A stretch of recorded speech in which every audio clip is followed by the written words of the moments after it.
Здравейте, ученици! Темата на днешния урок е твърди тела, течности и газове. Тя се намира в учебника на страница 10 и страница 11.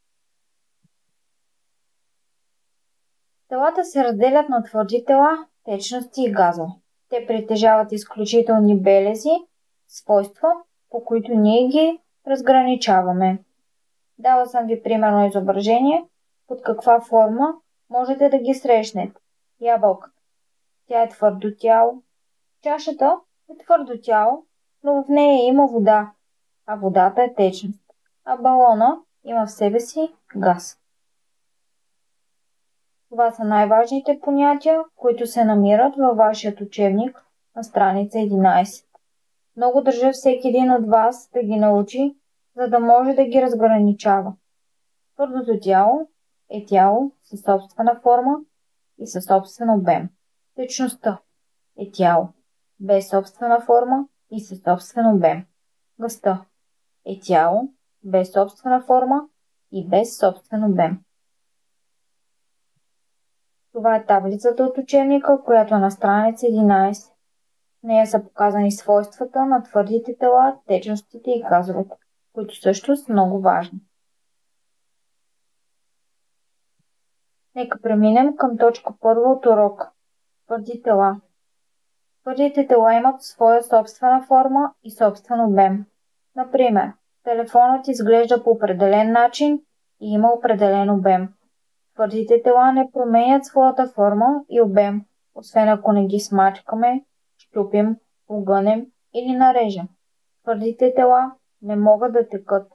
Прикачила съм ви изображение на примерни твърди тела.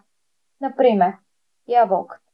Когато я срежем, тя ще промени своята форма и обем, защото сме нарушили нейната цялост. Така е и с всички предмети.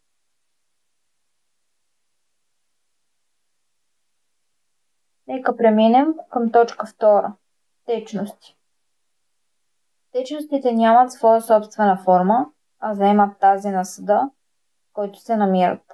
Те имат собствен обем, който не се променя при преливане от един съд в друг.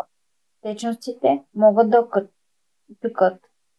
Прикачила съм ви примерно изображение, къде можете да срещнете течностите. Мога да дам пример с преливането на сок от кана в чаша.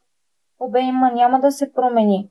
Количеството сок ще запази и в двата съда. Един и същ.